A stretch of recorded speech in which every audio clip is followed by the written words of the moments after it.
Bismillahirrahmanirrahim. Assalamualaikum warahmatullahi wabarakatuh.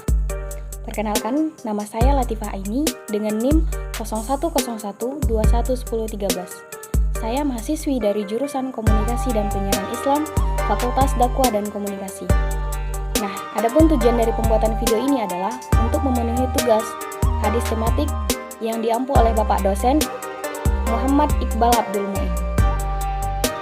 Baiklah, yang pertama, di sini saya akan menjelaskan tentang pengantar hadis. Hadis atau sunnah ialah segala sesuatu yang dinisbatkan kepada Nabi Muhammad SAW, baik berupa perkataan, perbuatan, ketetapan maupun sifatnya, baik sebelum diangkat menjadi rasul ataupun sesudahnya. Nah, adapun secara epistemologis, hadis sebagai sumber ajaran Islam setelah Al-Quran, sebab ia merupakan bayan atau penjelasan terhadap ayat-ayat Al-Quran yang masih global. Bahkan secara mandiri, hadis dapat menetapkan suatu hukum yang belum ditetapkan oleh Al-Quran. Adapun pengertian dari hadis ialah, hadis secara harfiah berarti berbicara, perkataan, atau percakapan. Dalam terminologi Islam, hadis berarti melaporkan, mencatat sebuah pernyataan dan tingkah laku dari Nabi Muhammad. Menurut istilah ulama ahli hadis, hadis yaitu apa yang diriwayatkan dari Nabi, baik berupa perkataan, perbuatan, ketetapannya, sifat jasmani atau akhlak, perjalanan setelah diangkat sebagai Nabi, dan terkadang juga sebelumnya, sehingga arti hadis di sini semakna dengan as-sunnah. Pengantar metode memahami hadis. Segala sesuatu butuh cara untuk mengetahui maksud tertentu. Begitu pula dengan hadis Nabi, butuh metode pemahaman agar hadis itu bisa diketahui, dimengerti, dipahami, kemudian diamalkan.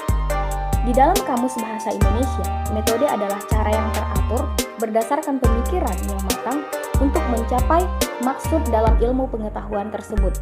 Cara kerja yang teratur dan bersistem untuk dapat melaksanakan suatu kegiatan dengan mudah guna maksud yang ditentukan. Yang selanjutnya yaitu metode maudu'i. Nah, di sini pengertian dari metode maudu'i yaitu secara bahasa berasal dari kata maudu'i yang merupakan isim maf'ul dari kata wada'a yang artinya masalah atau pokok permasalahan. Pengertian maudu'i menurut terminologi ialah mengumpulkan hadis-hadis yang terpecah-pecah dalam kitab-kitab hadis yang terkait dengan topik tertentu. Kemudian disusun dengan sebab-sebab munculnya dan pemahamannya dengan penjelasan dan pengkajian dalam masalah tertentu. Pengertian hadis maudu'i menurut para ahli. Nah, di sini saya mengambil definisi dari hadis maudu'i menurut Al-Farmawi. Beliau mendefinisikan bahwa mengumpulkan hadis-hadis yang terkait dengan satu topik atau satu tujuan yang kemudian disertai dengan asbab al-wurud dan pemahamannya yang disertai dengan penjelasan, pengungkapan, dan penafsiran tentang masalah tertentu. Adapun pembahasan yang terakhir yaitu tentang ciri-ciri metode maudu'i. Adapun ciri-ciri metode maudu'i yang pertama yaitu menghimpun hadis-hadis yang membicarakan satu topik tertentu atau permasalahan tertentu. Yang kedua yaitu memahami makna dari masing-masing hadis tersebut. Yang ketiga, memahami hadis secara komprehensif dengan menggunakan pendekatan tematik. Sekian pemaparan materi dari saya.